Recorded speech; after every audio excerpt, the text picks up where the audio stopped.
sa boat name and then tsaka kami sasakay ng bangka.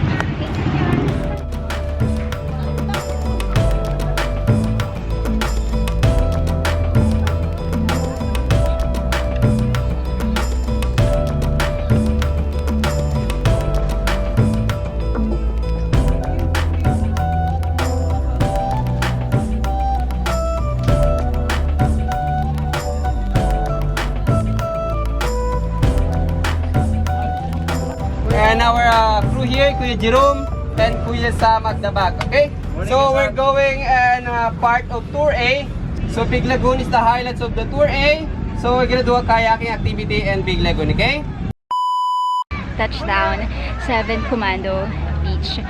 So, ito, sobrang daming tao. So, given kasi it's Saturday today.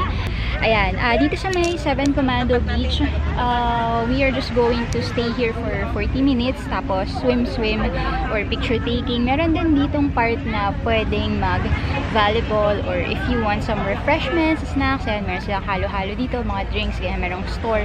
Okay, so, yan, madaming pwedeng gawin. But, for us, ako ay magpapalipad ng drone.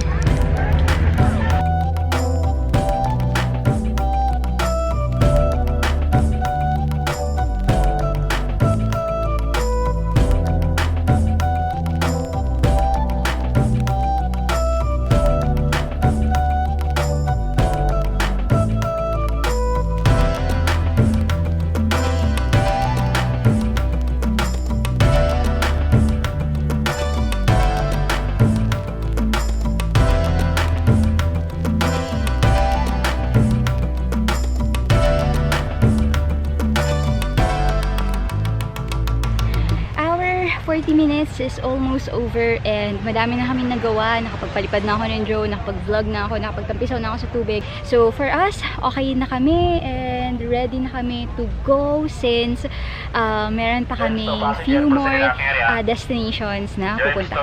So let's go to another spot.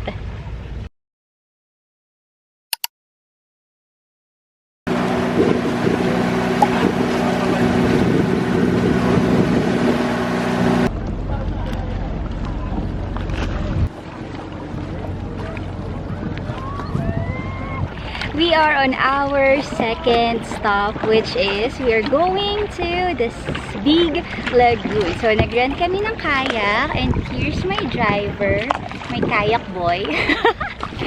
And then, papasok tayo dito sa loob ng Big Lagoon. So, let's go!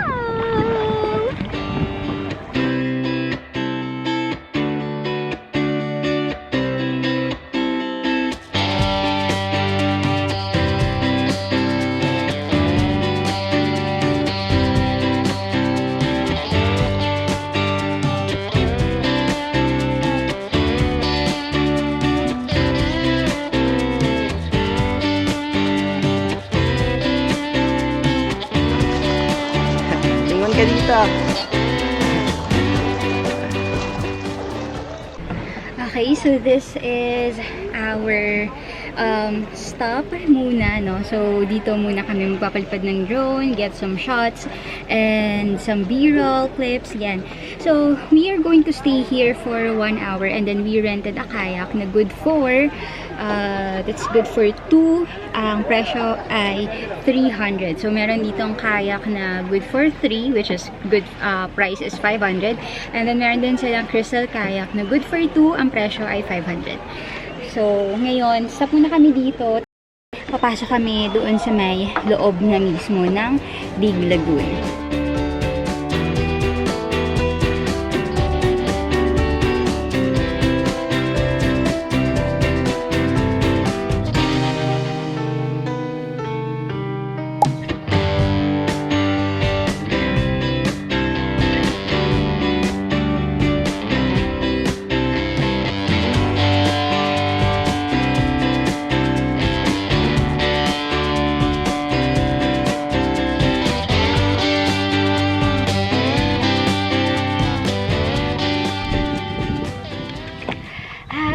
So guys, kung gusto niyo ng walang crowd dito sa Big Lagoon, punta kayo dito sa gitna.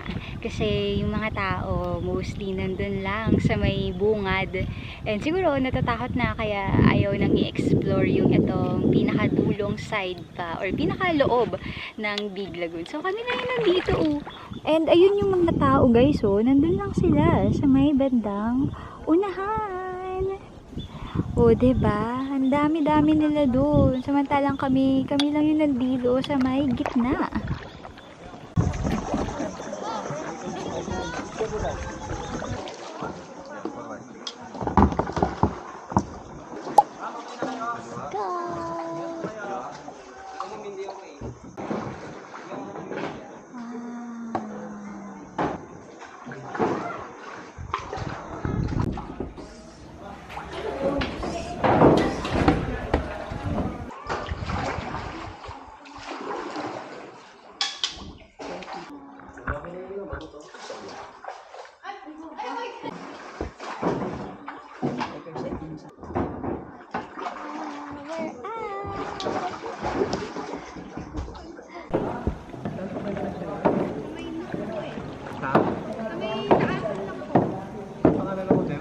Oh no! Nagbabadya yung ulan. Buti na lang nakapag-Big Lagoon na kami, which is ito yung highlight ng Tour A. And during our stay here, maganda yung weather, maganda yung sikat ng araw.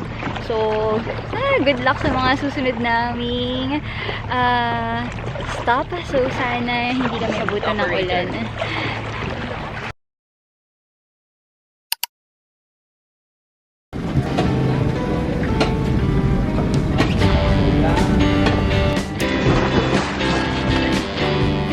This is South Matinilok.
So, how's the island hopping? So, thankfully, all throughout our trip, maganda yung weather. Kahit na maganda yung weather, may mga islands pa din or may mga stopover pa din kami na malakas ang alon, beshi waps. Regarding naman sa tour, so El Nido is known for limestone formation. So, iba-iba yung ino-offer na ganda ng each destination. Included na yung food. So, yes, I do have notes here. Okay, so included na yung food. Honest opinion, the food is so-so lang. Sapat lang na pangtawid gutom. Ganon. So, before kayo mag-tour, I suggest na mag-heavy breakfast na kayo. Eat rice, tapos magbaon din kayo ng few snacks kasi in between nung mga destination na pupuntahan ninyo, yung iba matagal, so mararamdaman nyo yung pagod, yung gutom, so magbaon kayo ng tubig tapos few snacks, ganon. Also, manage your time wisely. Lalo na kung shared tour yung pipiliin ninyo, no? Kasi you will only have like 40 minutes to 1 hour to explore each destination. So, take photos, videos, 10 or 5 minutes. Bilisan mo na, rat-ratin mo na yun. Tapos, mag-swim ka na. Ganon. Another takeaway is dry bag is a must.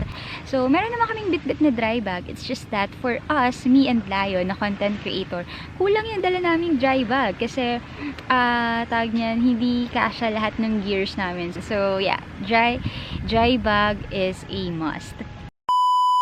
If you will also visit El Nido, Palawan and it's your first time, tapos maganda naman yung weather, take advantage of Tour C.